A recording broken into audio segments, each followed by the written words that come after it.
Watch me go from this to this. Let's check it out. Welcome back to Burn the Map Adventures. On this episode, I wanted to talk to you guys a little bit about the upgrades to the two-door Jeep Wrangler.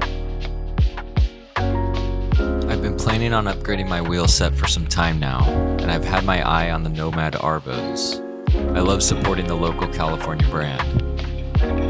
I ordered a set of the 17 by 8.5 inch wheels in satin black.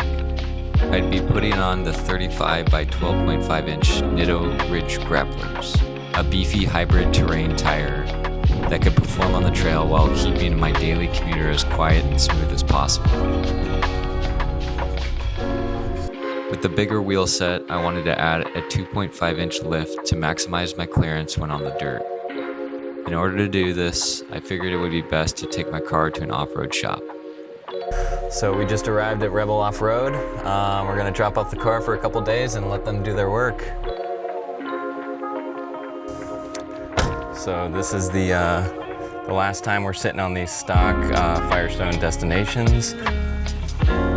Super excited. Let's do this. To support a bigger lift, I chose the Falcon 3.1 Piggyback shocks.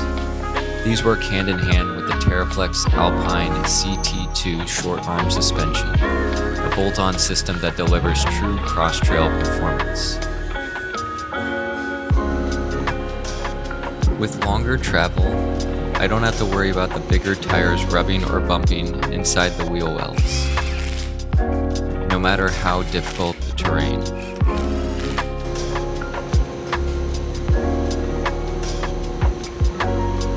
Testing out the new setup in the two-door.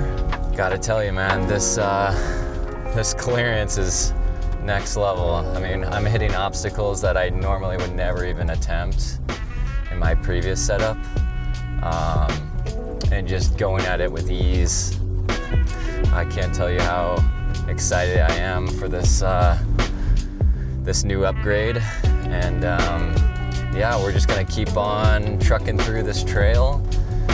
We're about 21 miles in, about 4,000 feet elevation. It's a really cool spot called Logandale, which is right outside the Valley of Fire State Park in Nevada, about an hour and change from Las Vegas.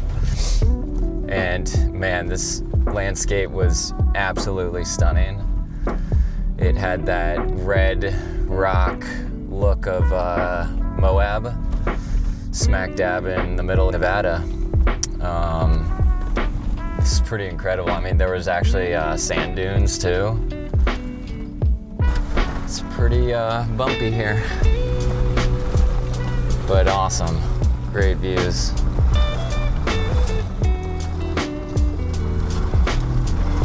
Thank you all for following along, and remember to please like and subscribe. Hope to see you out on the trails.